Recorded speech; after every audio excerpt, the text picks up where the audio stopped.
എല്ലാ പ്രിയപ്പെട്ടവർക്കും നമസ്കാരം. പണിക്കേഴ്സ് കോർണറിലേക്ക് സ്വാഗതം. സർ, നമസ്കാരം. നമസ്കാരം.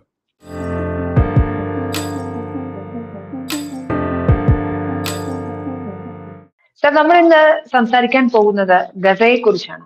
സർ, കഴിഞ്ഞ രണ്ട് രീതിയിലാണ് ഈ വിഷയവുമായി ബന്ധപ്പെട്ട് ഇപ്പോൾ ചർച്ചകൾ നടക്കുന്നത്.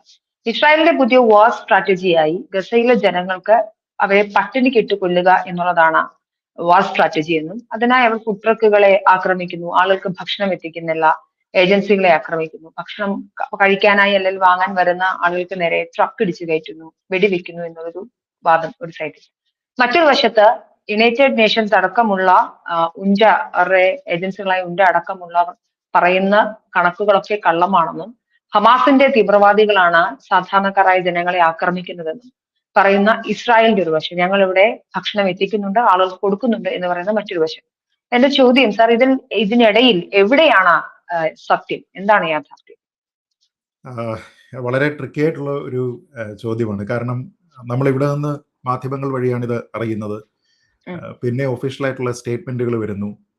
അന്താരാഷ്ട്ര രംഗത്ത് ഈ ഹ്യൂമാനിറ്റേറിയൻ എയ്ഡുമായി ബന്ധപ്പെട്ട് പ്രവർത്തിക്കുന്ന ആൾക്കാരുടെ കമന്റുകൾ വരുന്നു. ഐക്യരാഷ്ട്ര സംഘടന പോലെയുള്ള ഏജൻസികളുടെ പ്രതികരണങ്ങൾ ഉണ്ടാകുന്നു.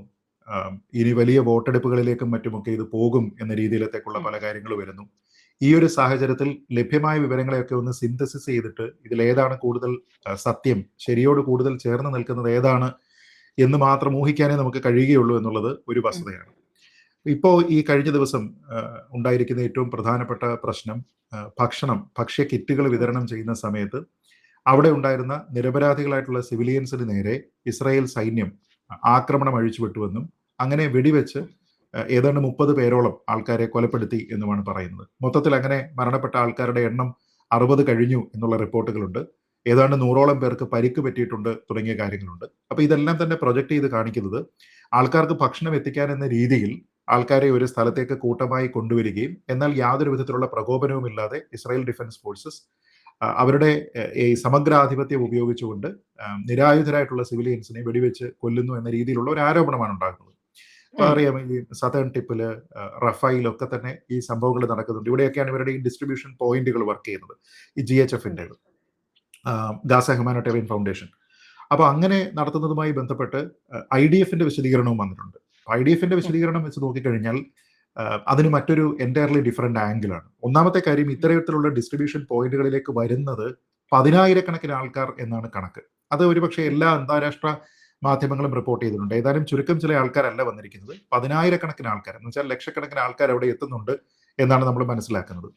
മൊത്തത്തിൽ ഈ GHF എന്ന് പറയുന്ന ഫൗണ്ടേഷൻ ഈ സഹായം എത്തിക്കുന്നത് കഴിഞ്ഞ മെയ് മാസം 27 മുതൽ ഇങ്ങോട്ടുള്ള കണക്കുകളൊക്കെ ഓൺലൈനായിട്ട് നമ്മൾ പരിശോധിച്ചാൽ നമുക്ക് മനസ്സിലാക്കാൻ കഴിയുന്നത് 70 ലക്ഷം ഭക്ഷ്യ കിറ്റുകൾ, പാക്കറ്റുകൾ, ബോക്സുകൾ അവർ ഇതിനോടകം തന്നെ വിതരണം ചെയ്തതാണ്. മെയ് 27-ന് ശേഷം അവിടെയുള്ള ആൾക്കാർ, ഇത്തരത്തിലുള്ള സഹായം ആവശ്യമുള്ള ആൾക്കാരുടെ എണ്ണം 2 മില്യൺ, 20 ലക്ഷമാണ്. എന്ന് വെച്ച് കഴിഞ്ഞാൽ ആ ആൾക്കാർക്ക് അവിടുത്തെ ജനസംഖ്യയുടെ 3 ഇരട്ടിയിലധികം ഭക്ഷണം GHF തന്നെ കൊണ്ടുവന്ന് കൊടുത്തിട്ടുണ്ട്, ബോക്സുകളിലാക്കി കൊണ്ടുവന്നിട്ടുണ്ട്. കഴിഞ്ഞ ദിവസം സതേൺ ടിപ്പിൽ വന്നിരിക്കുന്നത് ഏതാണ്ട് 21 വലിയ ട്രക്ക് നിറയെ ഭക്ഷ്യ കിറ്റുകൾ എന്നാണ് നമ്മൾ വായിക്കുമ്പോൾ നമ്മൾ മനസ്സിലാക്കുന്നത്.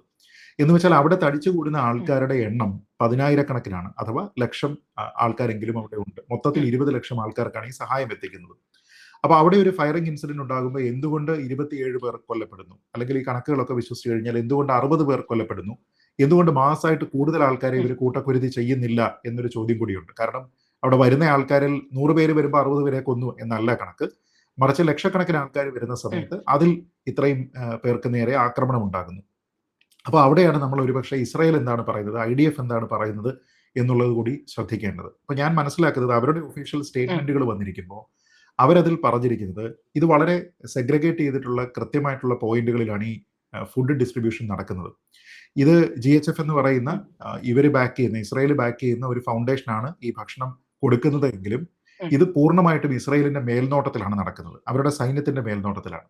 അപ്പോൾ ഓരോ ഡിസ്ട്രിബ്യൂഷൻ പോയിന്റിനാണ് അതിനെ അടുത്ത്, എന്ന് വെച്ചാൽ തീരെ അടുത്തുമല്ല, കുറച്ച് അകലെയായിട്ട് അവിടെ ഈ സൈന്യത്തിന്റെ ബേസ് ഉണ്ട്. വളരെ ക്ലോസ്ഡ് ഏരിയയാണ്. ആ ഭാഗത്തേക്ക് ആൾക്കാർക്ക് ആക്സസ് ഇല്ല. അവിടെ വരുന്ന ആൾക്കാർക്ക് കൃത്യമായിട്ടുള്ള നിർദ്ദേശങ്ങളുണ്ട്, നിങ്ങൾ ഏത് റൂട്ടുകൾ വഴിയാണ് പോകേണ്ടത്, സൈന്യത്തിന്റെ ഭാഗത്തേക്ക് നിങ്ങൾ പോകാൻ പാടില്ല എന്ന് പറയുന്നുണ്ട്. അപ്പൊ IDFന്റെ വിശദീകരണം നോക്കിക്കഴിഞ്ഞാൽ അവർ പറയുന്നത് ഈ റൂട്ട് തെറ്റിച്ച് സൈന്യത്തിന്റെ ക്ലോസ് ആക്സസിലേക്ക് ആൾക്കാരെത്തുന്നു. അങ്ങനെ ആൾക്കാരെത്തുന്ന സമയത്ത് അവരെ അവിടെ നിന്ന് പിന്തിരിപ്പിക്കുന്നതിനായിട്ട് ഇവർ വാർണിംഗ് കൊടുക്കുന്നുണ്ട്. അതായത് നിങ്ങൾ ഇങ്ങോട്ട് വരാൻ പാടില്ല, ഇത് ഇവിടെ അല്ല ഭക്ഷണം കൊടുക്കുന്നത്, ഇത് സൈന്യത്തിന്റെ ഏറിയാണ്. അത് കണ്ടു കഴിഞ്ഞാൽ തന്നെ ആൾക്കാർക്ക് മനസ്സിലാക്കേണ്ടതാണ്, സൈന്യം ഗാർഡ് ചെയ്യുന്ന ഒരു ഏറിയ എന്താണെന്നുള്ളത് മനസ്സിലാക്കേണ്ടതാണ്. ഇനി അതുകൊണ്ട് അവർക്ക് മനസ്സിലായില്ല എങ്കിൽ ഇവർ വാർണിംഗ് ഷോട്ട്സ് ഫയർ ചെയ്യുന്നുണ്ട് എന്ന് പറയുന്നുണ്ട്. അതായത് നിങ്ങൾ ഇങ്ങോട്ട് വരുന്നത് അപകടമാണ്, ഇവിടേക്ക് വരാൻ പാടില്ല എന്ന് പറഞ്ഞ് വാർണിംഗ് ഷോട്ട്സ് ഫയർ ചെയ്യുന്നുണ്ട്. എന്നിട്ടും ഇതിനെ ലംഘിച്ചുകൊണ്ട് ഈ സൈനിക ഏരിയയിലേക്ക്, ക്ലോസ്ഡ് ഏരിയയിലേക്ക് വന്നിരിക്കുന്ന ആൾക്കാരെ മാത്രമാണ് അവർക്ക് നേരെയാണ് നിറയൊഴിച്ചിരിക്കുന്നത് എന്നും ഇത് സിവിലിയൻസ് അല്ല എന്നുമാണ് അവർ പറയുന്നത്. ഞാൻ മനസ്സിലാക്കുന്നതിൽ ഏറ്റവും പ്രധാനപ്പെട്ട ഒരു സ്റ്റേറ്റ്മെന്റ് ഇവർ സിവിലിയൻസ് അല്ല എന്നുള്ളതാണ്. കാരണം ഇവർ ഒരു പർപ്പസോടുകൂടി ഇവരുടെ ഈ സൈനിക കേന്ദ്രത്തിലേക്ക് കടന്നു കയറാനായിട്ട് ശ്രമിച്ചിരിക്കുന്ന ആൾക്കാരാണ് എന്നുള്ളതാണ് ഇസ്രായേലിന്റെ ഭാഷ്യം. ഇനി ഒരു പക്ഷേ സിവിലിയൻസിനെ കൊല്ലുക എന്നുള്ളതായിരുന്നു അവരുടെ ഉദ്ദേശമെങ്കിൽ അവർക്ക് ഈ വരുന്ന ആൾക്കാരെ റാൻഡമായിട്ട് ഫയർ ചെയ്താൽ മതിയായിരുന്നു. അങ്ങനെ അവർ ചെയ്യുന്നില്ല. കാരണം അങ്ങനെ ചെയ്തു കഴിഞ്ഞാൽ അതിന് വലിയ അന്താരാഷ്ട്ര പ്രത്യാഘാതം ഉണ്ടാകുമെന്നും അങ്ങനെ ചെയ്യുന്നത് ധാർമ്മികമായിട്ട് തന്നെ ശരിയല്ല എന്നും ഉറപ്പായിട്ടും ഇസ്രായേൽ പോലെയുള്ള ഒരു സോവറിൻ സ്റ്റേറ്റിന് അറിയേണ്ടതാണ്. ഹമാസിന് അത് അറിയണമെന്നില്ല, മറിച്ച് ഒരു സോവറിൻ സ്റ്റേറ്റിന് അത് അറിയേണ്ടതാണ്. അപ്പൊ അങ്ങനെ നോക്കിക്കഴിഞ്ഞാൽ ഒരു ഓപ്പൺ ഫയറിംഗ് നടക്കുകയാണെങ്കിൽ, സിവിലിയൻസിനെ കൊല്ലാൻ വേണ്ടിയിട്ടാണെങ്കിൽ ഇത്രയും കാഷ്വാലിറ്റി അല്ല അവിടെ ഉണ്ടാകേണ്ടത്. മറിച്ച് ഇവര് ഇപ്പോൾ IDF പറഞ്ഞിരിക്കുന്നത് പോലെയുള്ള ഒരു സാഹചര്യം ഇവിടെ ഉണ്ടാകാനുള്ള ഒരു സാധ്യത വളരെ കൂടുതലാണ്. അപ്പൊ ഇതിന്റെ സാങ്കേതികത്വം എന്തായാലും നമ്മളിങ്ങനെ ഊഹിക്കുകയാണ്. ഒരുപക്ഷെ ഇസ്രായേലിനോട് ചേർന്ന് നിൽക്കാൻ താല്പര്യമുള്ള ആൾക്കാർക്ക് ഇതിൽ വിശ്വസിക്കാം, ഹമാസിനോട് ചേർന്ന് നിൽക്കാൻ താല്പര്യമുള്ള ആൾക്കാർക്ക്, അല്ലെങ്കിൽ പാലസ്തീനി ജനതയുടെ കഷ്ടപ്പാടിനോട് ചേർന്ന് നിൽക്കാനായിട്ട് മാത്രം താല്പര്യമുള്ള ആൾക്കാർക്ക് അത് ആ ഒരു നാരേറ്റീവ് വിശ്വസിക്കാം. എന്ത് വേണമെങ്കിലും വിശ്വസിക്കാനുള്ള ഒരു സ്വാതന്ത്ര്യമുണ്ട്. പക്ഷെ അതിനപ്പുറത്തേക്ക് ഇതിനൊരു എൻഡ് എവിടെ വരും എന്നുള്ള ഒരു പ്രധാനപ്പെട്ട ചോദ്യമുണ്ട്. എന്താണ് ഇതിന് ആത്യന്തികമായിട്ടുള്ള ഒരു പരിഹാരം? അവിടെ കുറേയധികം ആൾക്കാർ കഷ്ടപ്പെടുന്നുണ്ട്. ആ കഷ്ടപ്പെടുന്ന ആൾക്കാർ തന്നെ ഹമാസിനെതിരെ സമരം നയിക്കുന്നത്, പ്രകടനം നടത്തുന്നത് ഒക്കെ തന്നെ നമ്മൾ കാണുന്നുണ്ട്. അപ്പൊ ഇവരുടെ രക്ഷയ്ക്ക് വേണ്ടിയിട്ട് ഒരാളും ഇല്ല എന്നുള്ളതാണ് ഏറ്റവും പ്രധാനപ്പെട്ട കാര്യം. പല രാജ്യങ്ങളും ഈ ഹ്യൂമാനിറ്റേറിയൻ കാര്യങ്ങളെ പറ്റി പറയുകയും ഇതിൽ ഇവരെയൊക്കെ തന്നെ വിമർശിക്കുകയും ഒക്കെ ചെയ്യുമെങ്കിലും ഐക്യരാഷ്ട്ര സംഘടന എന്ന് പറയുന്നത് ഒരു ചത്ത കുതിരയായി മാറിക്കഴിഞ്ഞു എന്ന് എല്ലാവർക്കും അറിയാം. ലോകത്ത് ഇന്ന് നടന്നുകൊണ്ടിരിക്കുന്ന ഒരു കോൺഫ്ലിക്റ്റും പരിഹരിക്കുന്നതിന് വേണ്ടിയിട്ട് അവർക്ക് സാധിക്കുന്നില്ല. ഏറ്റവും ചുരുങ്ങിയത് ഈ ഹമാസിനോട് സംസാരിക്കാനായിട്ട്, പാലസ്തീനോട് സംസാരിക്കാനായിട്ട് ആരുടെയെങ്കിലും കൂടെ ചേർത്തുകൊണ്ട് അവർക്ക് കൂടി പറ്റുന്ന രീതിയിലത്തേക്കുള്ള ഒരു നെഗോസിയേഷൻ ടേബിളിലേക്ക് എത്തിക്കാൻ പോലും ഐക്യരാഷ്ട്ര സംഘടനയ്ക്ക് കഴിയുന്നില്ല എന്നുള്ളത് പ്രധാനമാണ്. അപ്പൊ അത് ഹമാസ് ഐക്യരാഷ്ട്ര സംഘടനയിലെ അംഗമാണോ, മെമ്പർ സ്റ്റേറ്റ് ആണോ അല്ലയോ എന്നുള്ളതൊക്കെ സെക്കൻഡറിയാണ്. വേൾഡ് പീസ് കീപ്പിംഗ് ബോഡിയാണ് UN എങ്കിൽ എന്ത് അവർക്ക് സാധിക്കുന്നുണ്ട്, അവർക്ക് എന്തൊക്കെ ചെയ്യാൻ കഴിയുന്നുണ്ട് എന്നുള്ള ഒരു കാര്യം വളരെ പ്രസക്തമാണ്. അപ്പൊ അങ്ങനെ നമ്മൾ നോക്കിക്കഴിഞ്ഞാൽ അവിടെ അവരുടെ ഭാഗത്ത് നിന്ന് ഈ ഹ്യൂമാനിറ്റേറിയൻ എയ്ഡ് എത്തിക്കുന്ന കാര്യത്തിലാണെങ്കിലും, ആഡിക്വേറ്റ് എയ്ഡ്, എന്തെങ്കിലും 2 പാക്കറ്റ് കൊണ്ട് കൊടുത്തിട്ട് കാര്യമില്ല, ആഡിക്വേറ്റ് എയ്ഡ് കൊണ്ടുവരുന്ന കാര്യത്തിലാണെങ്കിലും ഹമാസ് ഇപ്പോഴും യാതൊരു വിധത്തിലുള്ള അവകാശവുമില്ലാതെ അനിയന്ത്രിതമായി അനാവശ്യമായി പിടിയിൽ വെച്ചിരിക്കുന്ന ഹോസ്റ്റേജ് ക്രൈസിസ്, ആ ഹോസ്റ്റേജസിനെ വിട്ടുകൊടുക്കുന്നതിന് വേണ്ടിയിട്ടുള്ള എന്തെങ്കിലും ഒരു സ്റ്റെപ്പ് എടുക്കുന്നതിന് വേണ്ടിയിട്ട്, സാർത്ഥകമായിട്ടുള്ള ഒരു സ്റ്റെപ്പ് എടുക്കുന്നതിന് വേണ്ടിയിട്ട് UN കഴിഞ്ഞിട്ടില്ല. നമ്മൾ ഈ പറയുന്ന വലിയ വായിൽ വർത്തമാനം പറയുന്ന മറ്റ് രാജ്യങ്ങൾക്ക് അതിന് സാധിച്ചിട്ടില്ല. അപ്പോൾ ഇസ്രായേലിനോട് ഇത് ചോദിക്കുകയാണ്, നിങ്ങൾ ഏകപക്ഷീയമായിട്ട് ഇത് നിർത്തണമെന്ന് പറയുന്ന സമയത്ത് UN ഇപ്പോൾ ഒരു സീസ് ഫയറിന്റെ എഗ്രിമെന്റ് പറയുന്ന സമയത്ത് ഇസ്രായേലിന് അത് റെഡിയാണ്. ഇസ്രായേൽ പറയുന്നത് ഞങ്ങൾ അതിന് തയ്യാറാണ് എന്നാണ്. ഒരു വെടിനിർത്തലിലേക്ക് പോവുകയാണ്, ഒരു ആക്രമണം ഏകപക്ഷീയമായി നിർത്താനാണെന്നുണ്ടെങ്കിൽ പോലും ഞങ്ങൾ റെഡിയാണ്. പക്ഷേ മറുഭാഗത്ത് അതിന് റെഡിയല്ല. ഇപ്പോഴും ഈ ഹോസ്റ്റേജസിന്റെ കാര്യത്തിൽ ഒരു തീരുമാനം എടുക്കുന്നതിന് വേണ്ടിയിട്ട് ഹമാസ് തയ്യാറല്ല. ഈ വെടിനിർത്തൽ എന്ന് പറയുന്ന ഒരു കാര്യത്തിൽ നിന്ന് പിന്നാക്കം പോകുന്നതും അവരാണ്. അപ്പൊ അതുകൊണ്ട് ഇസ്രായേലിനെ സംബന്ധിച്ചിടത്തോളം അവർക്ക് അവരെ ഡിഫെൻഡ് ചെയ്യുക എന്നുള്ള ഒരു കാര്യമുണ്ട്, അവരുടെ സിറ്റിസൺസിനെ വിട്ടുകിട്ടുക എന്നുള്ള ഒരു കാര്യമുണ്ട്. അപ്പൊ അങ്ങനെ നോക്കിക്കഴിഞ്ഞാൽ ഇതൊരു യുദ്ധമാണ്. നമ്മൾ പറയുന്നത് everything is fair in war and love എന്ന് പറയുന്നത് പോലെ ഇസ്രായേൽ ഒരുപക്ഷെ ഈ സമയത്ത് ചെയ്യുന്ന എല്ലാ ചെയ്തികളും ഒരു രാജ്യം എന്ന നിലയിൽ ന്യായീകരിക്കപ്പെടാവുന്നതാണ്. അവിടെ ഹ്യൂമാനിറ്റേറിയൻ കാര്യങ്ങൾക്കൊക്കെ തന്നെ എത്രത്തോളം പ്രാധാന്യം ആ ജനത കൊടുക്കും എന്ന് എനിക്കറിയില്ല. ഞാൻ പറയുന്നത് നമുക്ക് ന്യായീകരിക്കാമെന്നല്ല ഞാൻ പറയുന്നത്, മറിച്ച് ആ രാജ്യത്തിനെ സംബന്ധിച്ചിടത്തോളം, ആ ജനതയെ സംബന്ധിച്ചിടത്തോളം അത് ന്യായീകരിക്കപ്പെടാവുന്നതാണ്. ഇപ്പൊ ഞാൻ ചെറിയൊരു ഉദാഹരണം പറയാം, ഒരു കണക്ടിങ് എക്സാമ്പിൾ. നമ്മളിപ്പോ പാകിസ്ഥാനുമായിട്ട് ഓപ്പറേഷൻ സിന്ദൂറിൽ ഏർപ്പെട്ടു. അപ്പോൾ ഓപ്പറേഷൻ സിന്ദൂർ അതിന്റെ സൈനിക നടപടി തൽക്കാലം 2 രാജ്യങ്ങൾ നിർത്തിവെച്ചിട്ടുണ്ട്. പക്ഷേ ഓപ്പറേഷൻ സിന്ദൂർ അവസാനിച്ചിട്ടില്ല എന്ന് നമ്മൾ പറയുന്നുണ്ട്. നമ്മൾ കുറച്ച് ഡിപ്ലോമാറ്റിക് ആയിട്ടുള്ള സ്റ്റെപ്പുകൾ എടുത്തു. അതിൽ ഏറ്റവും പ്രധാനം ഇൻഡസ് വാട്ടേഴ്സ് ട്രീറ്റി അബയൻസിൽ വെച്ചു എന്നുള്ളതാണ്. അപ്പൊ ഇതുകൊണ്ട് പാകിസ്ഥാനിൽ ഉണ്ടാകുന്ന പ്രത്യാഘാതം എന്ന് പറഞ്ഞു കഴിഞ്ഞാൽ എന്താണ്? ഡിപ്ലോമാറ്റിക് ആയിട്ടാണ് തീരുമാനമെങ്കിലും അത് അഫക്ട് ചെയ്യാൻ പോകുന്നത് ആരെയാണ്? അവിടെയുള്ള സാധാരണക്കാരായിട്ടുള്ള ആൾക്കാരെ എന്ന് വെച്ചാൽ വലിയൊരു ഹ്യൂമാനിറ്റേറിയൻ ക്രൈസിസ് അവിടെ ഉണ്ടാകാനുള്ള ഒരു സാധ്യത ഇതിലുണ്ട് എന്നതിനെ പറ്റി നമ്മുടെ രാജ്യത്തിന് അറിയാം, നമ്മുടെ രാജ്യത്തിന്റെ ആ നടപടിയെ ന്യായീകരിക്കുന്ന ആൾക്കാർക്ക് അറിയാം. എന്ന് കരുതി നമ്മൾ ഇത് വേണ്ട, നമ്മൾ പാകിസ്ഥാനോട് എന്നും ഹൃദയവിശാലതയോടുകൂടി പെരുമാറണം, അവിടെയുള്ള സാധാരണക്കാരെ നമ്മൾ ടാർഗറ്റ് ചെയ്യേണ്ടതില്ല എന്നൊരു നിലപാട് നമുക്ക് സ്വീകരിക്കാൻ കഴിയുമോ എന്നുള്ളതാണ് പ്രശ്നം. കാരണം നമ്മളൊരു യുദ്ധസമാനമായിട്ടുള്ള ഒരു സാഹചര്യത്തിൽ വരികയോ ഒരു ബോർഡർ കോൺഫ്ലിക്റ്റിലേക്ക് വരികയോ ഒരു ഹ്യൂമാനിറ്റേറിയൻ ക്രൈസിസിനെ പറ്റി സംസാരിക്കുകയോ ചെയ്യുമ്പോൾ അത് വൺ വേ ട്രാഫിക് അല്ല എന്നുള്ളതാണ് ഏറ്റവും പ്രധാനം. ഇപ്പൊ നമ്മുടെ രാജ്യത്തുള്ള 26 ആൾക്കാരെ, അതിൽ ഒരാൾ ഒരു വിദേശ പൗരനും കൂടിയാണ്, ഇവിടെ കയറി വന്നിട്ട് യാതൊരു വിധത്തിലുള്ള കാരണവും ഇല്ലാതെ അവരെ കൊന്നു എന്ന് വെച്ചാൽ അത് അങ്ങേയറ്റത്തെ ഒരു ഹ്യൂമാനിറ്റേറിയൻ പ്രതിസന്ധി ഉണ്ടാക്കുകയാണ്. ആ ഒരു പ്രതിസന്ധി ഉണ്ടാക്കുമ്പോൾ നമ്മുടെ ഒരാളിന് തുല്യമായിട്ട് നമ്മൾ എത്ര പേർക്കാണ് അവിടെ വിലയിടുക എന്നുള്ളത് ഒരു രാജ്യത്തിന്റെ തീരുമാനമാണ്. 26 പേരെ ഇവിടെ കൊല ചെയ്തെങ്കിൽ തിരിച്ച് അവിടെ പോയിട്ട് 13 പേരെ കൊന്നാൽ മതിയോ? 26 പേരെ തന്നെ കൊല്ലണോ? അതോ 52 പേരെ കൊല്ലണോ? 104 പേരെ കൊല്ലണോ? എക്സ്പോണൻഷ്യൽ ആയിട്ട് പോകണോ? എങ്ങനെ പോകണമെന്ന് തീരുമാനിക്കുന്നത് നമ്മുടെ രാജ്യമാണ്. കാരണം നമ്മുടെ ഒരു പൗരന്റെ വില നമ്മളാണ് തീരുമാനിക്കുക.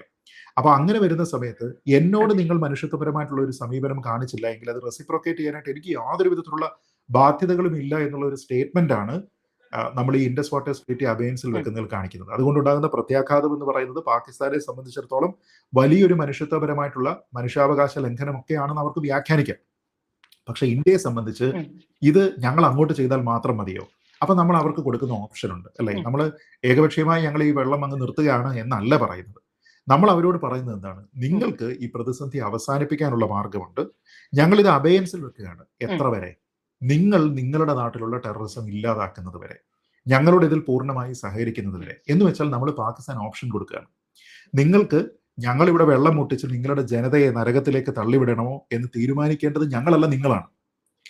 പാകിസ്ഥാന് തീരുമാനമെടുക്കാം ഈ ബുദ്ധിമുട്ട് അവർക്ക് ഉണ്ടാകണോ വേണ്ടയോ എന്ന്. ടെററിസം പ്രോത്സാഹിപ്പിക്കണോ അതോ ജനതയുടെ വെള്ളം കൂടി മുട്ടിക്കണോ, അവർക്ക് വെള്ളം ലഭ്യമാക്കണോ? ഈ കാര്യത്തിൽ ചോയ്സ് എടുക്കേണ്ടത് പാകിസ്ഥാനാണ്, ഇന്ത്യ അല്ല. അപ്പോൾ പാകിസ്ഥാൻ തീരുമാനിക്കുകയാണ്, ശരി ഞങ്ങൾ ഇനി ക്രോസ് ബോർഡർ ടെററിസത്തിനില്ല, ഞങ്ങളുടെ നാട്ടിലുള്ള ടെററിസം ഹബ്ബുകളെ എല്ലാം തന്നെ ഞങ്ങൾ നിർവീര്യമാക്കും. നിങ്ങൾക്ക് ആരെയൊക്കെയാണോ വേണ്ടത് അവർ ഞങ്ങളുടെ നാട്ടിലുണ്ട് എങ്കിൽ ഞങ്ങൾ അവരെ പിടികൂടി നിങ്ങൾക്ക് കൈമാറും. നിങ്ങളുടെ നാട്ടിലെ ജസ്റ്റിസ് വിധേയമാക്കാനായിട്ട് ഞങ്ങൾ തയ്യാറാകും.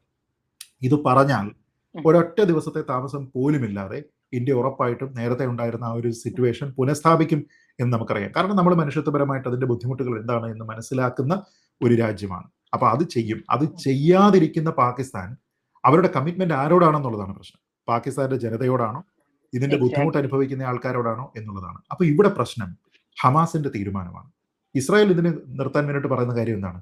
ഞങ്ങളുടെ ബന്ധുക്കളായിട്ട് നിങ്ങൾ പിടിച്ചുകൊണ്ട് പോയിരിക്കുന്ന ആൾക്കാരെ, എനിക്ക് തോന്നുന്നില്ല ഇനിയിപ്പോ അവര് യുദ്ധം ചെയ്തുകൊണ്ട് ഒക്ടോബർ 7 ഉണ്ടായിരുന്ന ആക്രമണത്തിൽ ഇനിയും അവരതിനെ എസ്കലേറ്റ് ചെയ്യാൻ താല്പര്യപ്പെടുന്നുണ്ട് എന്ന് ഞാൻ കരുതുന്നില്ല. കാരണം അതിന് എത്രയോ മടങ്ങ് ആഘാതം അവരിപ്പോ പാലസ്തീനിൽ ഏൽപ്പിച്ചു കഴിഞ്ഞു, അല്ലെങ്കിൽ ഹമാസിന് അവർ ഏൽപ്പിച്ചു കഴിഞ്ഞു. ഇനിയും അതിനവർ അതിനെ അവഞ്ച് ചെയ്യുന്നതിന് വേണ്ടിയിട്ട് അവർ ശ്രമിക്കും എന്ന് ഞാൻ തോന്നുന്നില്ല. അതിന്റെ ഒരു സെൻസ് ഓഫ് ക്ലോഷർ ഒരു പക്ഷേ അവർക്ക് കിട്ടിയിട്ടുണ്ടാകും. പക്ഷേ ഈ പിടിച്ചുകൊണ്ട് പോയിരിക്കുന്ന ഹമാസുകാരുണ്ട്, ഈ ഇസ്രായേലുകളുണ്ട്, മറ്റു രാജ്യത്തെ പൗരന്മാരുണ്ട്. ആ രാജ്യത്തെ പൗരന്മാര് ഇസ്രായേലുകളായിട്ടുള്ള ആൾക്കാർ ഇവരെ ബന്ധുക്കളായിട്ട് അവിടെ പിടിച്ചു വെച്ചിരിക്കുമ്പോൾ ഹമാസിന് മുന്നിലാണ് ഈ ഓപ്ഷൻ. ഇന്ത്യ പാകിസ്ഥാൻ ഓപ്ഷൻ കൊടുത്തു എന്നതുപോലെ തന്നെ ഈ പ്രതിസന്ധി ഒഴിവാക്കാൻ, നിരപരാധികളായിട്ടുള്ള ആൾക്കാരെ ഇനിയും കൊല ചെയ്യുന്നത് ഒഴിവാക്കുന്നതിന് വേണ്ടി ഹമാസ് ആണ് തീരുമാനമെടുക്കേണ്ടത്, ഇസ്രായേൽ അല്ല. അപ്പൊ ഹമാസ് എന്ത് ചെയ്യണം? ഈ പിടിച്ചു വെച്ചിരിക്കുന്ന ആൾക്കാരെ നിരുപാധികം വിട്ടയക്കണം.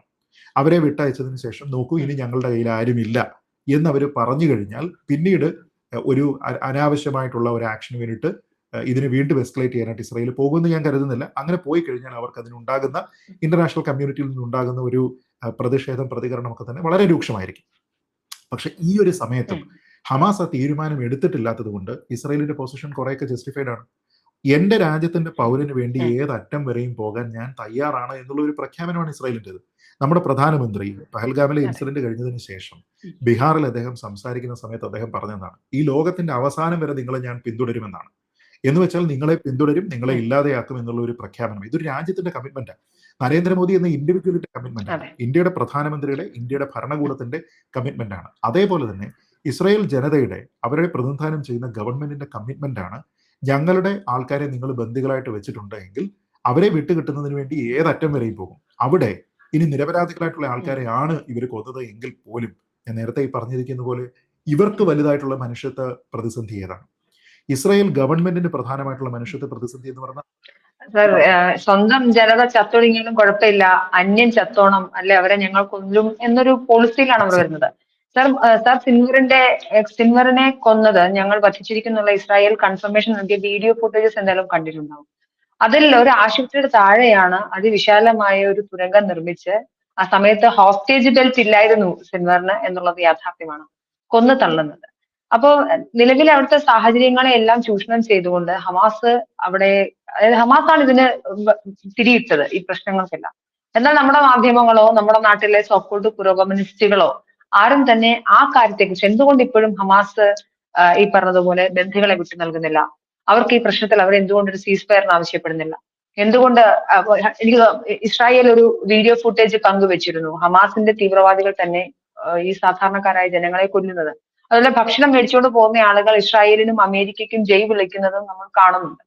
അപ്പം സ്വന്തം ജനതയല്ല സാർ അവരുടെ കൺസേൺ, അവരുടെ കൺസേൺ മറ്റുള്ളവന്റെ ചാവലാണ്, അതായത് ജൂത ജനതയെ ഇല്ലാതാക്കുക എന്നുള്ളൊരു കൺസേൺ മാത്രമാണ് അവർക്കുള്ളത് എക്സാക്ട്ലി. ഈ എന്നല്ലേ ഹമാസിന്റെ മനസ്സിലാക്കാൻ. ഒക്കെ ഫൗണ്ടിങ് ചാർട്ടറിൽ അവർ പറയുന്നത് അവർ ഇസ്രായേൽ എന്ന് പറയുന്ന ശത്രു രാജ്യത്തിനെ ഇല്ലാതെയാക്കാൻ വേണ്ടിയിട്ട് പ്രവർത്തിക്കുകയാണ്. പിന്നെ ഇവരുടെ തന്നെ പല നേതാക്കന്മാരുടെയും പല പ്രതികരണങ്ങളും നമ്മൾ കണ്ടപ്പോൾ ഇത് കേവലം ഇസ്രായേലിൽ തീരുന്നില്ല, മറിച്ച് ലോകമെമ്പാടും ഇവരുടെ ഈ ഐഡിയോളജി വ്യാപിപ്പിക്കുക എന്നുള്ള ഒരു ഉദ്ദേശം കൂടി അവർക്കുണ്ട്. എന്ന് വെച്ചാൽ വളരെ ക്ലിയർ ആയിട്ടുള്ള ഒരു മോട്ടീവിന്റെ പിന്നാലെയാണ് അവർ പോകുന്നത്. അതിലെ ഏറ്റവും പ്രധാനപ്പെട്ട പ്രതിസന്ധി മാത്രമാണ് ഇസ്രായേൽ.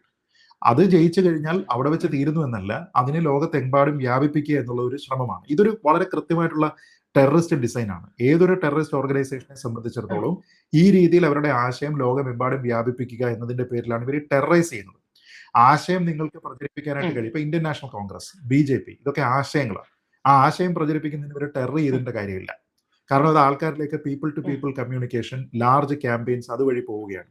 പക്ഷെ നിങ്ങൾ ഒരു സമയത്ത് ഒരു സ്ഥലത്തേക്ക് പോയി ആൾക്കാരെ വെടിവെച്ച് കൊന്ന് ഈ ടൂറിസ്റ്റ് കേന്ദ്രത്തിൽ ഇനി നിങ്ങൾ വരുന്നത് സേഫ് അല്ല എന്നൊരു ലക്ഷ്യം നിങ്ങൾ, അങ്ങനെ ഒരു മെസ്സേജ് ആണ് നിങ്ങൾ കൺവേ ചെയ്യുന്നതെങ്കിൽ അതിനർത്ഥം നിങ്ങളുടെ ആശയം പറഞ്ഞത് സാധിക്കാനായിട്ട് നിങ്ങൾക്ക് കഴിയില്ല. അവർ വന്നിട്ട് കാശ്മീർ എന്ന് പറയുന്നത് പാകിസ്ഥാന്റെ ഭാഗമാണ് എന്നോ അല്ലെങ്കിൽ അതിന് ഇൻഡിപെൻഡന്റ് ആയിട്ടുള്ള ഒരു നിലനിൽപ്പ് ഉണ്ടാകണം, ഓട്ടോണമി ഉണ്ടാകണം എന്നുള്ള ഒരു ആശയം പ്രചരിപ്പിച്ചു കഴിഞ്ഞാൽ അത് എടുക്കാനായിട്ട് അധികം ആൾക്കാർ ഉണ്ടാവില്ല എന്നവർക്ക് അറിയാവുന്നത് കൊണ്ടാണ് ആൾക്കാർ തോക്കുകളുമായിട്ട് വന്നിട്ട് വെടിവെച്ചു കൊല്ലുന്നത്. അങ്ങനെയെങ്കിലും അവിടെ നിന്ന് ആൾക്കാരെ മാറ്റി നിർത്തുക, ഭയം കൊണ്ട് അവരെ കീഴ്പ്പെടുത്തുക, ഇതാണ് ഉദ്ദേശം. അതുകൊണ്ടാണ് ഈ ഭയം ഉണ്ടാക്കുന്നതിന്റെ പേരിലാണ് തീവ്രവാദം, ഭീകരവാദം, ടെററിസം എന്നുള്ള പേര് തന്നെ അതിനുണ്ടാകുന്നത്. അതല്ലാതെ നേരിട്ടുള്ള ഒരു ഐഡിയോളജി വഴി അത് ഒരിക്കലും പ്രചരിപ്പിക്കാൻ കഴിയാത്ത ആശയമാണ്. ഇങ്ങനെ തീവ്രവാദത്തിന്റെ ഭാഗമായി സ്വീകരിക്കുന്ന ഏതൊരു ഐഡിയോളജിയും സമാധാനപരമായിട്ട് നമുക്ക് പ്രചരിപ്പിക്കാൻ കഴിയാത്തതാണ്. അത് നമ്മളെക്കാൾ നന്നായിട്ട് അവർക്കറിയാം. അതുകൊണ്ടാണ് അവർ തോക്കിന്റെ മാർഗത്തിലേക്ക് പോകുന്നത്. അതല്ലെങ്കിൽ ഒരു പേന മതി, അതല്ലെങ്കിൽ ഒരു മൈക്ക് മതി, അതവർക്ക് കഴിയില്ല. അപ്പൊ ഇവിടുത്തെ ഒരു പ്രധാനപ്പെട്ട പ്രശ്നം, ഹമാസ് വിചാരിച്ചാൽ ഈ പ്രശ്നം അപ്പൊ തീരും. ഇന്ത്യയും പാകിസ്ഥാനുമായിട്ടുള്ള പ്രശ്നം പാകിസ്ഥാൻ വിചാരിച്ചാൽ അപ്പൊ തീരും. ഇന്ത്യക്ക് വിചാരിച്ച് തീർക്കാൻ കഴിയില്ല. കാരണം നമ്മൾ ഇനാക്ഷൻ ആണ് നമ്മളുടെ മറുപടി എങ്കിൽ നമുക്ക് എങ്ങനെയാ ഈ പ്രതിസന്ധി തീർക്കാൻ കഴിയുക? ഇപ്പൊ നമ്മുടെ നാട്ടിൽ ഹമാസിനെ ന്യായീകരിക്കുന്ന നിരവധി ആൾക്കാരുണ്ട്. ഈ ഹമാസിനെ ന്യായീകരിക്കുന്ന നിരവധി ആൾക്കാർ തന്നെ പറഞ്ഞുകൊണ്ടിരിക്കുന്ന ഒരു കാര്യം എന്താണ്? ഇസ്രായേലിന്റെ അഗ്രഷൻ എന്നാണ് പറയുക, ഹമാസിന്റെ ഭാഗത്തു നിന്നുള്ള ചെറുത്തുനിൽപ്പാണെന്നാണ് അവർ പറയുക. ഇതേ ആൾക്കാർ ഇന്ത്യയും പാകിസ്ഥാനും തമ്മിലുള്ള പ്രശ്നം ഉണ്ടായപ്പോൾ പറഞ്ഞെന്താണ്? അയ്യോ, യുദ്ധം ഒന്നിനും പരിഹാരമല്ല, നമ്മൾ ഇതിലേക്ക് പോകാൻ പാടില്ല എന്നാണ് ഇവർ പറയുന്നത്. എന്ന് വെച്ചാൽ ഹമാസിന് അടി കിട്ടിയാൽ ഹമാസിന് തിരിച്ചടിക്കാം എന്നവർക്ക് പറയാം. പക്ഷെ ഇന്ത്യക്ക് അടി കിട്ടിയാൽ ഇന്ത്യ തിരിച്ചടിക്കാൻ പാടില്ല എന്ന് പറയുമ്പോൾ നിങ്ങൾ എക്സ്പോസ് ചെയ്യുന്നത് നിങ്ങളുടെ ലോയൽറ്റിയാണ്. നിങ്ങൾ ആരോടൊപ്പമാണ് നിൽക്കുന്നത് എന്നുള്ളതിനെ പറ്റി നിങ്ങൾ വളരെ കൃത്യമായിട്ട് എക്സ്പോസ് ചെയ്യുക, നിങ്ങളത് എഴുതിയിടുകയാണ്. അപ്പൊ ഞാൻ പറയുന്നത്, നിങ്ങൾക്ക് ഈ അഭിപ്രായമൊക്കെ പറയാം. നിങ്ങളൊരു പ്രതിപക്ഷ പാർട്ടി ആയിരിക്കുമ്പോൾ, നിങ്ങൾക്ക് പ്രത്യേകിച്ച് യാതൊരു വിധത്തിലുള്ള ഉത്തരവാദിത്വം ഇല്ലാതിരിക്കുന്ന സമയത്ത് നിങ്ങൾക്ക് ഇത്തരത്തിലുള്ള എല്ലാ വാഴ്ത്തുപാട്ടുകളും നിങ്ങൾക്ക് പറയാം. പക്ഷെ നിങ്ങളാണ് അധികാരത്തിൽ ഇരിക്കുന്നതെന്ന് കരുതിക്കോളൂ, നിങ്ങളാണ് പ്രധാനമന്ത്രി, നിങ്ങൾക്ക് എന്താ ഓപ്ഷൻ ഉള്ളത്? നിങ്ങൾ ഇങ്ങനെ ദുരിതം അനുഭവിക്കുന്ന ഒരു ജനതയോട് അവരെ അഭിസംബോധന ചെയ്യുന്ന സമയത്ത് നിങ്ങൾക്ക് പറയാൻ കഴിയുമോ? നിങ്ങൾക്ക് നിങ്ങളെ സ്വപ്നത്തിലെങ്കിലും അങ്ങനെ പറയാൻ കഴിയുമോ? നോക്കൂ, നമ്മൾ ബുദ്ധന്റെ നാടാണ്, നമ്മൾ മഹാത്മാഗാന്ധിയുടെ നാടാണ്, അഹിംസയാണ് നമ്മുടെ ഫൗണ്ടിങ് പ്രിൻസിപ്പിൾ. അതുകൊണ്ട് നമ്മൾ തിരിച്ചടിക്കാൻ പോകരുത്, അടിച്ചാൽ മറുകരണം കാട്ടിക്കൊടുക്കുക എന്നുള്ളതാണ് നമ്മുടെ പ്രിൻസിപ്പിൾ. അതുകൊണ്ട് എത്ര പേരെ വേണമെങ്കിലും കൊന്നോട്ടെ, നമ്മൾ സമാധാനത്തിന്റെ പാതകൾ മാത്രമാണ്, ചർച്ചകൾ ഉണ്ടാകട്ടെ എന്നൊരു നിലപാട് സ്വീകരിക്കാനായിട്ട് ഇതിൽ തണ്ടലുറപ്പുള്ള ഒരുത്തനുണ്ടോ? ഒരാളുമില്ല. കാരണം നിങ്ങൾ അധികാരത്തിലിരിക്കുന്ന സമയത്ത് നിങ്ങൾക്ക് ഉള്ള റെസ്പോൺസിബിലിറ്റി വളരെ കൂടുതലാണ്. ഈ റെസ്പോൺസിബിലിറ്റി നിങ്ങളുടെ അടുത്തുനിന്ന് മാറുമ്പോൾ നിങ്ങൾക്ക് എന്ത് ചെയ്യാം? ഇപ്പൊ നമ്മൾ ഈ ക്രിക്കറ്റ് മത്സരങ്ങളൊക്കെ നടക്കുന്ന സമയത്ത് പലപ്പോഴും പറയാനുണ്ട്, അവനെ ആദ്യം വിടണ്ടായിരുന്നു, മറ്റവനെ വിട്ടാൽ മതിയായിരുന്നു എന്നൊക്കെ. അത് നിങ്ങൾക്ക് ഉത്തരവാദിത്വം ഇല്ലാത്തതുകൊണ്ട് നിങ്ങളിത് സംഭവിച്ച് കഴിഞ്ഞിട്ടതിനെ വിലയിരുത്തുന്നത് കൊണ്ടുമാണ്. മറിച്ച് ആ സംഭവം നടക്കുന്ന സമയത്ത് നിങ്ങൾക്കൊരു 3 വിക്കറ്റ് പോയി, 4 ഓവറേ ആയിട്ടുള്ളൂ, നിങ്ങൾ അടുത്തത് ആരെ ഇറക്കി വിടും, നിങ്ങളുടെ ആരാണ് നമ്പർ 5 പൊസിഷനിൽ കളിക്കേണ്ടത് എന്ന് തീരുമാനിക്കേണ്ടത് അപ്പോൾ നിങ്ങൾ എടുക്കുന്ന തീരുമാനമാണ്. ആ തീരുമാനം എടുക്കുന്നയാളിനെ സംബന്ധിച്ചിടത്തോളം ഇതിന്റെ വരുംവരായികളൊക്കെ തന്നെ അയാൾക്ക് ആ സമയത്ത് ചിന്തിച്ച് തീരുമാനം എടുക്കേണ്ടി വരും. അപ്പൊ ബാറ്റിംഗ് ഓർഡർ ചിലപ്പോൾ നിങ്ങൾക്ക് മാറേണ്ടി വരും, ഒരു പിഞ്ച് ഹിറ്ററെ അടയ്ക്കേണ്ടി വരും, സ്റ്റേബിലൈസ് ചെയ്യുന്നതിന് വേണ്ടിയിട്ട് നിങ്ങൾ ചിലപ്പോൾ ആങ്കർ കളിക്കുന്ന ഒരാളിനെ വിടേണ്ടി വരും. ഇതൊക്കെ ആ സമയത്ത് ഒരു ഡിസിഷൻ മേക്കർ എടുക്കേണ്ടതാണ്. TV കണ്ടുകൊണ്ട് അഭിപ്രായം പറയുന്ന ആളിന് ഇതിന്റെ ഒന്നും ആവശ്യമില്ല. ഞാൻ പറയുന്നത്, ഇന്ത്യയും പാകിസ്ഥാനും തമ്മിലുള്ള പ്രശ്നം ഉള്ളപ്പോഴോ ഇസ്രായേലും ഹമാസും തമ്മിലുള്ള പ്രശ്നം ഉള്ളപ്പോഴോ ഈ ടി വി കണ്ടുകൊണ്ട് അഭിപ്രായം പറയുന്ന ആൾക്കാരാണ് ഈ സമാധാനകാംക്ഷികളായിട്ട് പറയുന്ന ആൾക്കാർ. അതല്ലാതെ അഹിംസയുടെ അടിസ്ഥാനത്തിലാണ് നമ്മുടെ രാജ്യം ബിൽഡ് ചെയ്തിട്ടുള്ളത് എന്ന് പറയുന്ന ആൾക്കാർ ആലോചിച്ച് നോക്കേണ്ടത് നമ്മുടെ സ്ഥാപന വർഷം തന്നെ നമ്മൾ യുദ്ധത്തിൽ പോയതാണ്. 1947-48 മുതൽ നമ്മൾ ഈ പറയുന്ന വലിയൊരു അഹിംസയുടെ പാരമ്പര്യത്തിൽ നേടിയിരിക്കുന്ന സ്വാതന്ത്ര്യത്തിനെ നിലനിർത്തുന്നതിന് വേണ്ടി ആ വർഷം തന്നെ തോക്കെടുക്കേണ്ടി വന്ന രാജ്യമാണ് നമ്മൾ, അല്ലെ? അതിനുശേഷം നമ്മൾ ഈ സമാധാനകാംക്ഷിയായിട്ടുള്ള രാജ്യം കഴിഞ്ഞ 75 വർഷത്തിനിടെ എത്ര യുദ്ധത്തിന് പോയിട്ടുണ്ട്. ഈ യുദ്ധമല്ലാതെ എത്രയോ മിലിറ്ററി ആക്ഷന് വേണ്ടിയിട്ട് പോയിട്ടുണ്ട്. നമ്മൾ ആ സമയത്തൊക്കെ തന്നെ തോക്കും കൊണ്ടാണോ പോയത്, അതിർത്തിയിലേക്ക് ചർക്കകളാണോ കയറ്റിവിട്ടത്? ഈ ചർക്കയും കൊണ്ട് നമ്മുടെ പട്ടാളക്കാർ പാകിസ്ഥാനെ അതിർത്തിയിൽ BSF പോയിരിക്കുന്നു എന്ന് ആലോചിച്ച് നോക്കി. അത് നടക്കില്ല. അപ്പൊ നമുക്ക് സമാധാനം കീപ്പ് ചെയ്യുന്നതിന് വേണ്ടിയിട്ട്, അതായത് അഹിംസ നിലനിർത്താൻ ഹിംസ ചെയ്യേണ്ടി വരും. അവിടെയാണ് ഈ തോക്കെന്ന് പറയുന്നത് നമ്മൾ ഭീതിപ്പെടുത്തുന്നതിനല്ല.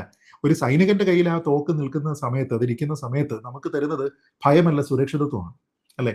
അത് തീവ്രവാദിയുടെ കയ്യിൽ ഇരിക്കുന്ന സമയത്ത് മാത്രമാണ് അത് പ്രശ്നം. നമ്മുടെ സൈന്യത്തിന്റെ കയ്യിൽ, നമ്മുടെ നാട്ടിലുള്ള പോലീസുകാരുടെ കയ്യിൽ നമ്മൾ കണ്ടിട്ടില്ലേ, എത്രയോ പോലീസുകാരുടെ അരയിൽ അവരുടെ തോക്കുണ്ട്, അതിന്റെ ഉറയിലിട്ടിട്ട് വെച്ചിട്ടുണ്ട്. നമുക്കത് കാണുന്ന സമയത്ത് പേടി ഉണ്ടാകുന്നില്ല. പക്ഷെ അതല്ലാതെ ഒരു സാധാരണ സിവിലിയൻ തോക്കും കൊണ്ട് പോയി കഴിഞ്ഞാൽ, ഒരു വെട്ടുകത്തി കൊണ്ട് റോഡിൽ ഇറങ്ങി പോയി കഴിഞ്ഞാലും നമുക്ക് ആ ഭയമുണ്ട്. അപ്പൊ ഇതിനെ എങ്ങനെയാണ് ഒരു റെസ്ട്രെയിൻറ്റോട് കൂടി, റെസ്പോൺസിബിലിറ്റിയോട് കൂടി ഉപയോഗിക്കേണ്ടതെന്നുണ്ട്. ഇത് പോളിസി മേക്കിങ്ങിലും ഉണ്ട്. അപ്പോൾ ഇവിടെയുള്ള ആൾക്കാരെ സംബന്ധിച്ചിടത്തോളം അവർക്ക് മറ്റ് ചില പരിഗണനകളാണ്. ആ പരിഗണനകൾ ഉള്ളതുകൊണ്ടാണ് ഇവർ ഹമാസിനെ പിന്തുണയ്ക്കുന്നത്. ഹമാസ് ചെയ്യുന്ന മര്യാദകൾ ഇവർ കാണാതിരിക്കുന്നത്. ഒക്ടോബർ 7-ാം തീയതി അന്ന് നടന്നിരിക്കുന്ന സംഭവം എന്താണ് എന്നതിനെ പറ്റി ഇവർ ചിന്തിക്കാത്തത്. ഇനി അതിനെപ്പറ്റി ആരെങ്കിലും കുത്തി ചോദിച്ചു കഴിഞ്ഞാൽ അത് അവർ ചെയ്തത് അവരുടെ നിലനിൽപ്പിന് വേണ്ടിയിട്ടാണ് എന്ന് ഇപ്പൊ നമ്മൾ കണ്ടതല്ലേ. ഇപ്പോ നിലമ്പൂരിൽ തന്നെ മത്സരിക്കുന്ന ഒരു സ്ഥാനാർത്ഥി തന്നെ അവരുടെ ചെറുത്തുനിൽപ്പിനെ ന്യായീകരിക്കുന്നയാള് ഇന്ത്യയും പാകിസ്ഥാനും തമ്മിൽ യുദ്ധം ഉണ്ടാകണ്ടെന്ന് പറഞ്ഞ ആളാ. എന്ന് വെച്ചാൽ നമുക്ക് ചെറുത്ത് നിൽക്കാൻ പോലുമുള്ള അവകാശമില്ലാത്ത ഒരു ജനതയായിട്ട് നമ്മൾ ഭവിച്ചിരിക്കുന്നു എന്ന രീതിയിലത്തേക്കൊക്കെയാണ് പറയുന്നത്. അത് ഒരിക്കലും അക്സെപ്റ്റ് ചെയ്യാൻ കഴിയുന്ന ഒരു കാര്യമല്ല. ഇതിന് വരട്ടുവാദം എന്ന് പറയുന്നത്. ഇതേ വരട്ടുവാദമാണ് ഇപ്പോ UN അടക്കം പറഞ്ഞുകൊണ്ടിരിക്കുന്നത്. ഇപ്പൊ ഇവർ പറയുന്നുണ്ട്, സിവിലിയൻസിനെ നിങ്ങൾ കൊല്ലുകയാണെങ്കിൽ അതൊരു വാർ ക്രൈമായിട്ട് നിങ്ങൾ പരിഗണിക്കും. UN തന്നെ പറയുകയാണ്, അമേരിക്ക പറയുന്നു, അങ്ങനെയുള്ള രാജ്യങ്ങളെല്ലാം പറയുന്നത് എന്താണ്, സിവിലിയൻസിനെ. അമേരിക്കയെ പോലെ സാധാരണക്കാരായിട്ടുള്ള ആൾക്കാരെ ഈ കഴിഞ്ഞ ഒരു 50-100 വർഷത്തിനിടയിൽ, അല്ലെങ്കിൽ 2ാം ലോകമഹായുദ്ധത്തിന് ശേഷമെങ്കിലും ഉള്ള കണക്കെടുത്തു കഴിഞ്ഞാൽ, ഒരു യുദ്ധമല്ലാത്ത ഒരു സാഹചര്യം എടുത്തു കഴിഞ്ഞാൽ കൊന്നൊടുക്കിയിരിക്കുന്ന മറ്റൊരു രാജ്യമുണ്ടോ? ഇത്രത്തോളം ആൾക്കാരെ കൊന്നൊടുക്കിയിരിക്കുന്ന മറ്റൊരു രാജ്യമുണ്ടോ? ഇപ്പൊ നമ്മൾ കണക്കെടുത്ത് നോക്കിക്കഴിഞ്ഞാൽ ശരിയാണ്, ഗാസയിൽ ഏതാണ്ട് 65,000 കുട്ടികളാണ് അക്യൂട്ട് മാൽന്യൂട്രീഷൻ ഫേസ് ചെയ്യുന്നത് എന്നാണ് കണക്ക്. അത് പരിഹരിക്കപ്പെടേണ്ടതല്ലേ? നിശ്ചയമായും പരിഹരിക്കപ്പെടേണ്ടതാണ്. അതിന് വേണ്ടുന്ന പൂർണ്ണമായിട്ടുള്ള ഒരു എയ്ഡ് കൊടുക്കാൻ പറ്റുന്ന ഒരു സാഹചര്യം അവിടെ ഉണ്ടോ? ഈ കുട്ടികളോടുള്ള പ്രഥമ കമ്മിറ്റ്മെന്റ്, ആദ്യ പ്രതിബദ്ധത ഇസ്രായേലിനാണോ വേണ്ടത്, അതോ പാലസ്തീനാണോ, ഹമാസിനാണോ എന്നുള്ളതാണ് ചോദ്യം. ഹമാസിനോ ഇസ്രായേലിനോ, അല്ലെങ്കിൽ ഹമാസിനോ പാലസ്തീനോ ഇല്ലാത്ത ഒരു ഉത്തരവാദിത്തം വൺ സൈഡഡ് ആയിട്ട്, വൺ വേ ട്രാഫിക് ആയിട്ട് ഇസ്രായേലിന് മാത്രം ഉണ്ടാകണം എന്ന ആൾക്കാർ വാശി പിടിക്കുന്നിടത്താണ് പ്രശ്നം. ഈ കുട്ടികളെ കരുതി നിങ്ങൾ ഈ ഹോസ്റ്റേജിനെ വിട്ടയക്കൂ എന്ന് പറയാനായിട്ട് നമ്മുടെ നാട്ടിലടക്കം ഒരുത്തൻ തയ്യാറാകുന്നില്ല. ഈ ഹോസ്റ്റേജ് പ്രതിസന്ധി അവസാനിപ്പിക്കൂ, അങ്ങനെ അത് അവരെ കൊടുത്തു കഴിഞ്ഞാൽ, പിന്നെ പ്രശ്നം ഉണ്ടായി കഴിഞ്ഞാൽ ഞങ്ങൾ നിങ്ങളോടൊപ്പം മാത്രം നിൽക്കും എന്ന് പറയാനായിട്ട് പോലും ഇവിടെ ആൾക്കാർക്ക് ആർക്കും കഴിയുന്നില്ല എന്നുള്ളതാണ് പ്രശ്നം. ഇവരുടെ നേതാക്കന്മാരിൽ ആരെങ്കിലും പിടിച്ചോണ്ട് പോയി കഴിഞ്ഞാലോ, ആരെങ്കിലും തട്ടിക്കൊണ്ടു പോവുകയാണ്, ഇവരെന്ത് ചെയ്യും? ഇപ്പൊ നമ്മുടെ നാട്ടിൽ തന്നെ ഇപ്പോൾ സാന്ദർഭികമായിട്ട് പറയാം, ഈ കാണ്ടഹാറിൽ വിമാനം തട്ടിക്കൊണ്ടുപോയില്ലേ, ഇന്ത്യൻ എയർലൈൻസിന്റെ. തട്ടിക്കൊണ്ടുപോയതിനു ശേഷം ഇവിടെ നെഗോഷിയേറ്റ് ചെയ്തതിനു ശേഷം ഇവിടെ ഈ തടവിൽ കിടക്കുന്ന ഭീകരരെ വിട്ടയക്കണം എന്ന് പറഞ്ഞു. അപ്പൊ അത് അന്ന് നമ്മൾ വിട്ടയച്ചത് കൊണ്ടാണ് ഇവന്മാർ പോയി പിന്നീട് നമുക്കെതിരെ ഈ പ്രവൃത്തികളൊക്കെ ചെയ്തത് എന്ന് പറയുന്നുണ്ട്. ഇത് TV കണ്ടിട്ട് അഭിപ്രായം പറയുന്ന ആൾക്കാരെ ഞാൻ ചോദിക്കുന്നത്, നിങ്ങൾക്ക് ഉത്തരവാദിത്വം ഉണ്ടായിരുന്നുവെങ്കിൽ, നിങ്ങൾ ഗവൺമെന്റിലായിരുന്നുവെങ്കിൽ, മറ്റൊരു രാജ്യത്തേക്ക് തട്ടിക്കൊണ്ടുപോയിരിക്കുകയാണ്. റൂബൻ കത്തിയാൽ എന്ന് പറയുന്ന ഒരാളിനെ അതിനോടകം തന്നെ വെടിവെച്ച് അയാളുടെ ശവശരീരം പുറത്തേക്ക് എടുത്ത് എറിഞ്ഞു. നിങ്ങൾ അതിൽ ഹോസ്റ്റേജസ് ആയിട്ടുള്ള ബാക്കിയുള്ള ആൾക്കാരെ, അവരെ വിട്ടയക്കുന്നതിന് വേണ്ടിയിട്ടുള്ള നടപടി സ്വീകരിക്കുമോ, അതോ അങ്ങനെയല്ല, അവരെ വെടിവെച്ച് കൊല്ലുകയാണെങ്കിൽ കൊന്നോട്ടെ, ഞങ്ങൾ ഈ തീവ്രവാദികളെ വിടില്ല എന്ന് തീരുമാനിക്കും? ഞാൻ പറഞ്ഞത്, നിങ്ങൾ ആ ഡിസിഷൻ മേക്കിംഗ് ചെയറിലിരിക്കണം. നിങ്ങളാകണം ഇന്ത്യയുടെ പ്രധാനമന്ത്രി. വാജ്പേയി ഇരിക്കുന്ന സ്ഥലത്ത് ഒരു M സ്വരാജ് ഇരിക്കണം. ആ സമയത്ത് നിങ്ങൾ എന്ത് തീരുമാനിക്കും? നിങ്ങൾ ആ സമയം എടുക്കുന്ന തീരുമാനത്തിന്റെ അടിസ്ഥാനത്തിൽ നിങ്ങൾ അടയാളപ്പെടുത്തപ്പെടും. ഒന്നാലോചിച്ച് നോക്കുക, ആ സമയത്ത് വേണ്ട എന്ന് വിചാരിച്ച് തീരുമാനിച്ചാൽ ഈ ആൾക്കാരെ മുഴുവൻ അവിടെ വെടിവെച്ച് കൊന്നു, അല്ലെങ്കിൽ ഒരു 10 പേരെ കൂടി വെടിവെച്ച് കൊന്നു കഴിഞ്ഞാൽ അതിന്റെ പാപഭാരം നിങ്ങൾ എന്നും പേറിക്കൊണ്ട് നടക്കും. അപ്പൊ ഞാൻ പറഞ്ഞത്, ഇത് TV കണ്ടുകൊണ്ട് അഭിപ്രായം ഇവർ തന്നെ പറയുകയും ചെയ്യും. ഇവർ തന്നെ 10 പേരെ കൊന്നാൽ ഈ പറയുന്ന ആളുകൾ തന്നെ ഇവരെ പ്രതിസ്ഥാനത്ത് നിർത്തും, അധികാരികളെ. അപ്പോഴും ഞങ്ങൾ പറഞ്ഞതല്ലേ എന്ത് പറയുന്ന വെച്ചാൽ, നമ്മളൊരു പക്ഷേ ലോകത്തെമ്പാടും കേട്ടിട്ടുള്ള ഏറ്റവും പ്രധാനപ്പെട്ട ഒരു ലീഗൽ മാക്സിം ഉണ്ട്, അത് ഇവർ പറയും. 1000 കുറ്റവാളികൾ രക്ഷപ്പെട്ടാലും ഒരു നിരപരാധി പോലും ശിക്ഷിക്കപ്പെടാൻ പാടില്ലായിരുന്നു എന്നിവർ പറയും. ആ വിമാനത്തിലുള്ള ആൾക്കാർ എന്ത് തെറ്റാ ചെയ്തത് എന്നിവർ ചോദിക്കും. അപ്പൊ അവരെ രക്ഷപ്പെടുത്തുന്നതിന് വേണ്ടി നിങ്ങൾക്ക് ഇവരെ വിട്ടുകൊടുക്കാമായിരുന്നില്ലേ എന്നിവർ തന്നെ ചോദിക്കും. അപ്പൊ ഇത് അതാ ഞാൻ പറഞ്ഞത്, ഹൈൻസൈറ്റിൽ നമുക്ക് ഇതിനെ വിലയിരുത്തുന്നത് ടി വി കണ്ടുകൊണ്ട് അഭിപ്രായം പറയുന്ന പോലെ. ഇപ്പൊ ഇന്നലെ IPL ഫൈനൽ നടന്നു. IPL ഫൈനൽ നടന്നതിന് ശേഷം ആൾക്കാർ ഇരുന്നിട്ട് പറയുന്നുണ്ട്, ആ ശശാങ്ക് സിംഗ് എവിടെയെങ്കിലും വെച്ചിട്ട് ഒരു റൺ ഒന്ന് ഓടിയിരുന്നെങ്കിൽ, ഒരു 2 റൺസ് അവിടെ എടുത്തിരുന്നെങ്കിൽ. ഞാൻ പറഞ്ഞ ആ സിറ്റുവേഷനിൽ നിങ്ങൾ ശശാങ്ക് സിംഗ് ആവണം, എങ്കിലേ കഴിയുള്ളൂ. നേഹൽ വധേര വളരെ മോശം ബാറ്റിംഗ് ആയിരുന്നു. അതിന് തൊട്ടു മുമ്പത്തെ കളി ജയിപ്പിച്ചത് നേഹൽ വധേരയാണ്. അപ്പൊ നിങ്ങൾ എന്ത് ചെയ്യും? അയാളെ ഇന്ന് അയക്കില്ലേ? ഇയാളെ ബാറ്റിങ്ങിന് വിടില്ലേ? അപ്പൊ ഞാൻ പറഞ്ഞത് ഇതൊരു കണ്ടിന്യൂറ്റിയാണ്. അല്ലാതെ വൺ ഓഫ് ആയിട്ട് നിങ്ങൾ ഇത് കഴിഞ്ഞതിന് ശേഷം ഹൈലൈറ്റ്സ് പാക്കേജ് കണ്ടുകൊണ്ട് അഭിപ്രായം പറഞ്ഞാൽ ഈ പ്രശ്നങ്ങൾ ഉണ്ടാകും. നിങ്ങൾ ആ സിറ്റുവേഷനിൽ ഇരുന്നിട്ട് തീരുമാനമെടുക്കുക എന്ന് പറയുന്നതും നിങ്ങളുടെ അഭിപ്രായ പ്രകടനവും തമ്മിൽ കാര്യമായിട്ടുള്ള വ്യത്യാസമുണ്ട്. ഉത്തരവാദിത്വമില്ലാത്ത ആൾക്കാർക്ക് ഇതേപോലെ ഖണ്ഡകാവ്യങ്ങൾ എഴുതാം. നിങ്ങൾ അവിടെയുള്ള മനുഷ്യരുടെ വേദന കണ്ടില്ലേ എന്നൊക്കെ പറഞ്ഞ് നിങ്ങളാണ് ഗവൺമെന്റ് എന്ന് കരുതും. ഞാൻ ചോദിക്കുന്നത്, നിങ്ങളാണ് ഈ സമയത്ത് ഇസ്രായേലിന്റെ പ്രസിഡന്റ്, പ്രധാനമന്ത്രി എന്നൊക്കെ കരുതുക. ആ സമയത്ത് നിങ്ങൾ എന്ത് തീരുമാനമെടുക്കും? ആ സിമ്പിൾ ആസ് ദാറ്റ്. അവിടെ നിങ്ങൾ പറയുകയാണ് ഇല്ലില്ല ഞാൻ ഏകപക്ഷീയമായി വെടിനിർത്തു എന്ന് ചോദിച്ചാൽ പിന്നെ നിങ്ങൾക്ക് ബാക്കി ചോദ്യം വരും. അപ്പൊ ഈ പിടിച്ചുകൊണ്ട് പോയിരിക്കുന്ന ആൾക്കാരെ നിങ്ങൾക്ക് വേണ്ടേ എന്നുള്ള ചോദ്യം ചോദിച്ചു കഴിഞ്ഞാൽ ഇവരെന്താ മറുപടി പറയുക? ഞാൻ പറഞ്ഞത് അവിടെയാണ്. അതുകൊണ്ടാണ് ഒരുപക്ഷെ ഈ എവരിത്തിങ് ഈസ് ഫെയർ ഇൻ വാർ എന്ന് പറയുന്നത്. കാരണം വാറിൽ പോകുന്ന സമയത്ത് നിങ്ങൾക്കൊരു ലക്ഷ്യമുണ്ട്.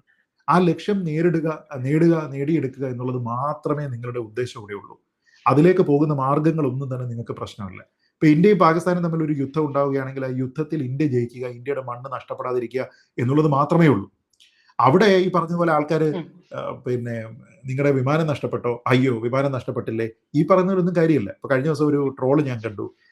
ഗുകേഷ് മാഗ്നസ് കാൾസനെ പരാജയപ്പെടുത്തിയപ്പോ ഇത് കോൺഗ്രസ് ആയിരുന്നെങ്കിൽ ഒരുപക്ഷെ ചോദിക്കും, ട്രോളാണ്, ഗുകേഷിന്റെ എത്ര കാലാൾ നഷ്ടപ്പെട്ടു എന്ന്. അതാണോ അവിടെ പ്രധാനം, അവിടെ ജയിച്ചോ എന്നുള്ളതാണ്. അത് നമ്മളുടേതൊന്നും ഇത് എൻറ്റയർലി ഫുൾ പ്രൂഫ് ആയിട്ടുള്ള, ഒരിക്കലും ഡിസ്ട്രക്ഷൻ പ്രൂഫ് ആയിട്ടുള്ള, ഇത് അൺബ്രേക്കബിൾ എന്ന് പറഞ്ഞ് കിട്ടുന്ന സാധനമൊന്നുമല്ല. അപ്പൊ അതിലല്ല നമ്മൾ ഫോക്കസ് ചെയ്യുന്നത്. നമ്മൾ ഫോക്കസ് ചെയ്യേണ്ടത് എവിടെയാണ് എന്നുള്ള ഒരു പ്രധാനപ്പെട്ട കാര്യമാണ്. ഞാൻ പറഞ്ഞത് അവിടെ അതിന് സാധിക്കാതെ വരുന്നത് കൊണ്ട് നമ്മുടെ നാട്ടിലുള്ള മതപരമായിട്ടുള്ള പല താല്പര്യങ്ങളുടെ അടിസ്ഥാനത്തിൽ പല ആൾക്കാർക്കും ഇങ്ങനെയുള്ള ഒരു യൂണിവേഴ്സൽ ബ്രദർഹുഡ് ഉണ്ട് എന്ന തിരിച്ചറിവിന്റെ അടിസ്ഥാനത്തിൽ അവരെ ഒപ്പം നിർത്തുന്നതിന് വേണ്ടി ഈ ഒരു വിക്ടിം കാർഡ് ഇറക്കുന്നതിന് വേണ്ടിയിട്ടാണ് ഇവർ ശ്രമിക്കുക. അതുകൊണ്ട് ഓൾ ഐസ് ഓൺ റഫ എന്നിവർ പറയും. പക്ഷേ ഒക്ടോബർ 7 നടക്കുന്ന സമയത്ത് all ice on that music festival എന്ന് പറയില്ല. കാരണം അത് നിങ്ങൾ കാണില്ല. ആ സമയത്ത് നിങ്ങളുടെ കണ്ണുകൾ അന്ധമാണ്, നിങ്ങളുടെ ചെവികൾ ബധിരമാണ്, ആ സമയത്ത് നിങ്ങളുടെ നാവുകൾ ചലിക്കില്ല. അതിന് കൃത്യമായിട്ടുള്ള ഒരു ഡിസൈൻ ഉണ്ട്. തീവ്രവാദത്തെ പ്രോത്സാഹിപ്പിക്കുന്ന ഏതൊരാളും തീവ്രവാദി തന്നെയാണ്. നിങ്ങളുടെ കയ്യിൽ തോക്കില്ല എന്ന് മാത്രമേ ഉള്ളൂ എന്ന് പറയണം.